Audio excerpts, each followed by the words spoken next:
अगर आपने एक बार इस मिठाई को बना लिया ना तो सच बता रही हूँ आप लोग बर्फ़ी रसगुल्ले खाना भूल जाएंगे। सिर्फ 2 चीज़ों से बनकर तैयार हुई है, एकदम मुंह में घुल जाने वाली।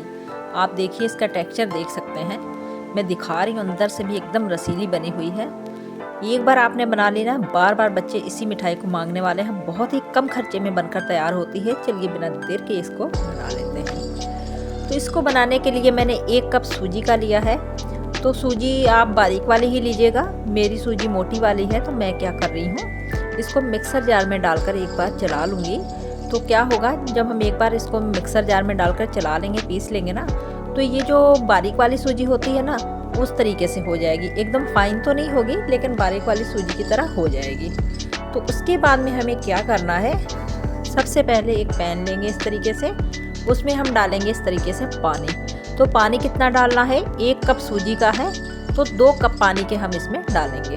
2 कप से पानी ज़्यादा नहीं लेना है, इस बात का आपको ध्यान रखना है। तो रेसिपी को लास्ट तक देखिएगा, तभी आपके समझ में आएगा। तो देखिए पानी जैसे गर्म हो जाए ना, उसके बाद में जो सूजी को मैंने पीस के रखा था ना, तो एक ही बार में नहीं डालना है। इस तरीके से आपको चलाते जाना है धीरे धीरे और डालते जाना है। अगर आप एक ही बार में डाल दोगे ना, इसमें लम्स पड़ जाएंगे, तो आपकी रेसिपी अच्छी नहीं बनेगी। इस बात का आपको ध्यान रखना है। तो गैस के फ्लेम को इस समय आपको क्या करना है, लो कर देना है। अच्छे से इसको मिक्स करना है। बहुत जल्दी डो के फॉर्म में आ जाएगा। 1 से 1.5 मिनट लगेगा, इससे ज़्यादा समय नहीं लगेगा। आप देख सकते हैं बहुत जल्दी ये गाढ़ा हो चुका है। तो इस स्टेज पे आपको गैस के फ्लेम को लो ही रखना है, ज़्यादा हाई नहीं रखना है, इस बात का ध्यान रखना है। तो 1.5 मिनट के लिए इस तरीके से इसको उलटते पलटते हुए, इसमें जो लम्स होंगे उसको हम इस तरीके से चम्मच से फोड़ते जाएंगे और डो के फॉर्म में कर लेंगे। आप देख सकते हैं तो ये डो के फॉर्म में आ चुका है, ज़्यादा टाइम नहीं लगता है। 1.5 मिनट में आराम से ये डो के फॉर्म में आ जाएगा। तो अब गैस के फ्लेम को हम कर देते हैं बंद। अब हम क्या करेंगे, इसको ढक करके 5 से 7 मिनट के लिए इसी तरीके से छोड़ देंगे। उसके बाद हम क्या करेंगे, अगली तैयारी कर लेते हैं। तो अब हम क्या करेंगे, एक पैन ले लेंगे, इसमें डालेंगे 1 कप नारियल का बुरादा। आधा कप मैंने लिया है, आप कम ज़्यादा कर सकते हो। तो अब इसको हम क्या करेंगे, 2 से 3 मिनट के लिए इस तरीके से चलाते हुए लो फ्लेम पे हम इसको भूनेंगे। भूनने से बहुत ही अच्छा फ्लेवर आता है, तो भून के ही डालिएगा। अगर आपके पास नारियल का बुरादा है तो भी चलेगा, अगर नहीं है तो जो नारियल का गोला आता है उसको आप कद्दूकस करके ले सकते हो। तो मैंने ताज़ा वाला नारियल ही लिया था, ग्रेटर से ग्रेट करके ले लिया था। अब मैंने इसमें डाला है गुड़। तो जितना मैंने नारियल का बुरादा डाला है इसमें, उतना ही इसमें डालेंगे गुड़। तो इस तरीके से चलाते हुए इसको मेल्ट करेंगे। एक बात का ध्यान रखेंगे, गैस के फ्लेम को हाई नहीं करना है। और 1 से 2 चम्मच इसमें पानी के डाल लीजिएगा, मैं दिखाना भूल गई। तो 1 से 2 चम्मच पानी डाल लीजिएगा, तो बहुत जल्दी ये इस तरीके से इकट्ठा हो जाएगा, मिक्सचर तैयार हो जाएगा। उसके बाद में हम क्या करेंगे, थोड़ा थोड़ा इस तरीके से पार्ट लेंगे और इस तरीके से इसका रोल कर कर बना लेंगे, पतला पतला इस तरीके से बना लेंगे। स्टफिंग है ये, इसको हम जो मिठाई बनाने वाले हैं उसके अंदर भरेंगे। तो अभी हल्का गर्म है इसलिए मेरे हाथों में लग रहा है, तो हल्का सा हाथों में तेल लगा लीजिएगा और इस तरीके से हल्का सा हाथों में लेकर रोल कर दीजिए। तो इस तरीके से सारी स्टफिंग मैंने बनाकर तैयार कर ली है। तो अब हम क्या करते हैं, जो सूजी मैंने रखी थी उसको चेक कर लेते हैं। तो देखिए 5 से 7 मिनट हो गए थे। अब हम सूजी को एक प्लेट में निकाल लेंगे। अभी भी देखिए गर्म ही है, क्योंकि मैंने ढक कर के इसको रखा था। अब हमें क्या करना है, इस सूजी को हल्का सा हाथों में तेल लगा लेंगे ताकि ये हाथों में चिपके ना, और फिर अच्छे से इसको मसल के तैयार करेंगे। जितने अच्छे से आप इसको मसलेंगे उतनी ही स्वादिष्ट आपकी ये वाली मिठाई बनने वाली है।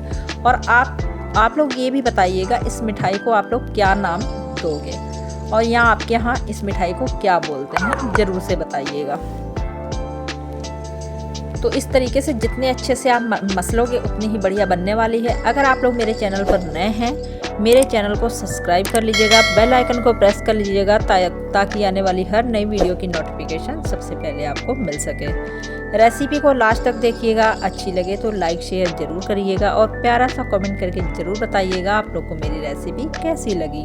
बहुत ही कम सामान से मैंने बनाकर तैयार की है और भी नई नई रेसिपी मैंने अपने चैनल पर अपलोड की है। बहुत ही आसान तरीके से कम सामान में बनने वाली रेसिपी है। अगर आप लोग को अच्छी लगे तो आप मेरे चैनल पर जाकर ज़रूर से चेकआउट कीजिएगा।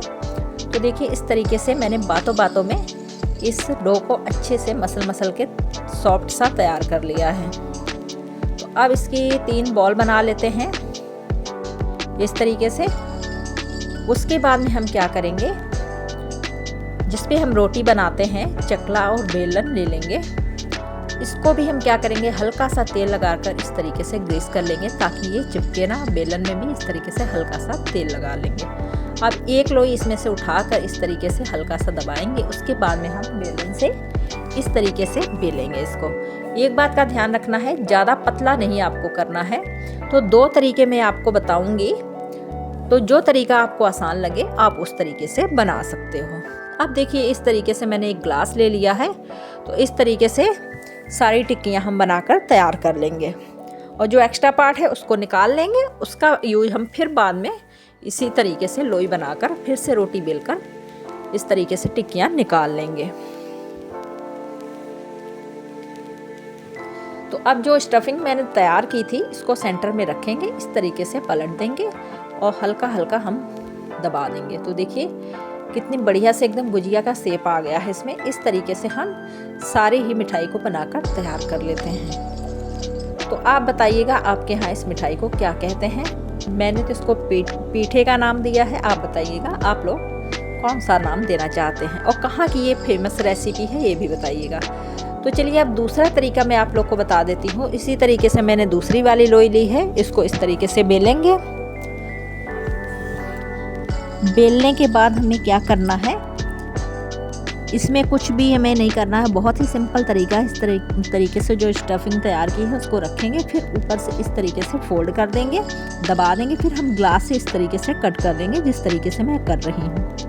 तो इससे क्या होगा ना, कोई दिक्कत नहीं होगी आपको, आराम से ये आपको दबाना भी नहीं पड़ेगा, अपने आप से ही एकदम सेट हो जाएगा, कोई खुलने का डर नहीं होगा। तो वैसे भी हल्का हल्का हाथों से दबा दीजिएगा, कोई पानी लगाने की ज़रूरत नहीं है, ये बिल्कुल भी नहीं खुलने वाले हैं।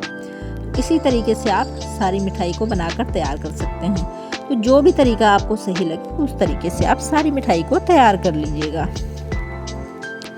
तो देखिए सारे पीठे मैंने बनाकर तैयार कर लिए हैं। तो अब अगला प्रोसेस शुरू करते हैं। अब क्या करना है, तेल लेना है, काफ़ी गर्म तेल होना चाहिए, उसमें इस तरीके से डाल दीजिएगा। उसके बाद में इसको मीडियम फ्लेम पे, हाई होगा तो भी चलेगा लेकिन ज़्यादा हाई भी मत रखिएगा, इस बात का ध्यान रखिएगा। तो तेल गर्म हो जाए तो इसको छेड़ना नहीं है, 2 मिनट के लिए बिल्कुल भी नहीं छेड़ना है आपको। अपने आप से ये जो पीठे डाले हैं इसमें ऊपर को आने लगेंगे। उसके बाद में जैसे ऊपर को आने लगे तो आपको इसको इस तरीके से उलटते पलटते हुए प्यारा सा गोल्डन सा कलर आने तक इसको फ्राई करना है। तो आप देख सकते हैं कितना बढ़िया इसमें कलर आ रहा है, बिल्कुल भी ये खुले नहीं हैं, आप देख सकते हैं। खाने में इतने ज़्यादा स्वादिष्ट हैं, अगर आपने एक बार बना लिए ना तो आपके यहाँ बर्फ़ी रसगुल्ले सब खाना छोड़ देंगे। इसी मिठाई को कहेंगे बनाने के लिए, बहुत ज़्यादा स्वादिष्ट बनते हैं और बनाना भी बहुत आसान है, कोई भी आसानी से बना सकता है। तो देखिए अब हम क्या करेंगे, सेकंड बैच को भी इसी तरीके से फ्राई कर लेंगे। तो फ्राई करने में 5 से 6 मिनट मुझे लग गए थे एक बैच को फ्राई करने में। तो देखिए इस तरीके से मैंने पीठे बनाकर तैयार कर लिए हैं। अब हम क्या करेंगे, इसके लिए चाशनी तैयार करेंगे। तो 1 कप मैंने ले लिया है चीनी का। 1 कप चीनी में आधा कप पानी का हम डालेंगे और फिर इसमें 2 से 3 इलायची डाल देते हैं। इसका मुंह थोड़ा सा खोल देंगे, फिर इसमें हम डालेंगे। अब हम क्या करेंगे, इस तरीके से चलाते हुए गैस को ऑन कर लेंगे, चीनी को अच्छे से मेल्ट होने देंगे और 1 उबाल आने देंगे इसमें। जब तक उबाल नहीं आता है तब तक आपको इसमें कुछ भी नहीं करना है, इस बात का ध्यान रखना है। तो 1 उबाल आने का इंतज़ार करेंगे। आप लोग ये भी कमेंट में बताइएगा आप लोग किस जगह से मेरी रेसिपी को देख रहे हैं, ताकि मैं दिल से आपका धन्यवाद कर सकूं। तो देखिए चाशनी में उबाल आ चुका है। अब जो मैंने पीठे बना कर रखे थे ना, सारे पीठों को मैंने एक ही बार में इसमें डाल दिया है। पीठे और भी बन जाते हैं, स्टफिंग थोड़ी कम पड़ गई थी तो मैंने उसका कुछ और बना लिया। अगर मैं इसी में बनाती आपको शेयर करती तो आप लोग ज़्यादा रेसिपी लंबी हो जाती, तो आप लोग नहीं देखते। तो आधे कप सूजी से ही समझ लीजिए इतने पीठे बनकर तैयार हुए। आधा कप सूजी का मेरा बच गया था समझ लीजिए। तो इसके लिए मैंने इस तरीके से उलटते पलटते हुए सारे पीठों को 2 से 3 मिनट के लिए आपको इसी तरीके से इसको पकाना है, क्योंकि ये काफ़ी हार्ड हो जाते हैं। तो कोई आपको इसमें ये मत सोचिएगा कि आप इस तरीके से चाशनी में पकाओगे तो ये टूट जाएंगे, कोई दिक्कत नहीं होने वाली है। आप देख सकते हैं मैं चलाते जा रही हूँ उलटते पलटते हुए, क्योंकि ये चाशनी को अच्छे से पी लेंगे। तो पकाना बहुत ज़रूरी है, इस बात का ध्यान रखिएगा। जल्दीबाजी नहीं करनी है, नहीं तो आपके पीठे हार्ड रह जाएंगे, बिल्कुल भी नरम नहीं पड़ेंगे। तो देखिए अब इसको ढककर हम 5 से 7 मिनट के लिए छोड़ देते हैं। तो देखिए पीठे ने अच्छे से सारी चाशनी को पी लिया है, आप देख सकते हैं। अब सारे पीठे को इस तरीके से हम निकाल लेते हैं। तो समझ लीजिए जितने पीठे मैंने बनाकर तैयार किए हैं, इतने पीठे आप आधा कप सूजी से ही बनाकर तैयार कर सकते हो, क्योंकि जो मैंने स्टफिंग बनाई थी वो मैंने आधा कप ही नारियल का बुरादा लिया था, आधा कप ही मैंने गुड़ लिया था। तो इसलिए मेरा आधा कप सूजी का समझ लीजिए बच गया था, आधा जो डो लगाया था आधा उसमें से बच गया था। तो आप आधा कप से बनाओगे तो इतने पीठे आपके बन जाएंगे। तो आप देखिए इसका टेक्सचर मैं तोड़ के दिखा रही हूँ, एकदम मुंह में घुल जाने वाले समझ लीजिए बनकर तैयार हुए हैं। देखिए स्टफिंग इसकी बहुत ही रस भरे बने हुए हैं। तो इस तरीके से आप भी बना सकते हैं, बहुत ही कम खर्चे में बनकर तैयार हो जाती है ये मिठाई। तो रेसिपी आप लोग को कैसी लगी कमेंट में ज़रूर से बताइएगा। वो आप लोग को मेरी इस रेसिपी बनाने का तरीका कैसा लगा ज़रूर से बताइएगा। तो अगली कौन सी रेसिपी आप लोग के लिए लेकर आऊँ ये भी बताइएगा। तो ऐसी नई नई रेसिपी मैं अपने चैनल पर लेकर आती रहूँगी, तो आप लोग अपना सपोर्ट बनाए रखिएगा। तो फ्रेंड्स मिलते हैं अगली एक नई रेसिपी के साथ, तब तक के लिए बाय बाय।